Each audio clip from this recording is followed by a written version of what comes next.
Evet, Beko dikiş makinesi ev tipi yine. Şu an dikişleri ayarlandı. Dikim yapılacak. Adım ayarları falan bakıldı. Bu şekilde.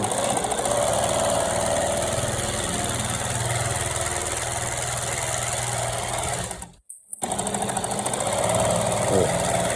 Şöyle dikişi görebilirsiniz arkadaşlar. Bu da ters tarafı. Böyle. Böyle.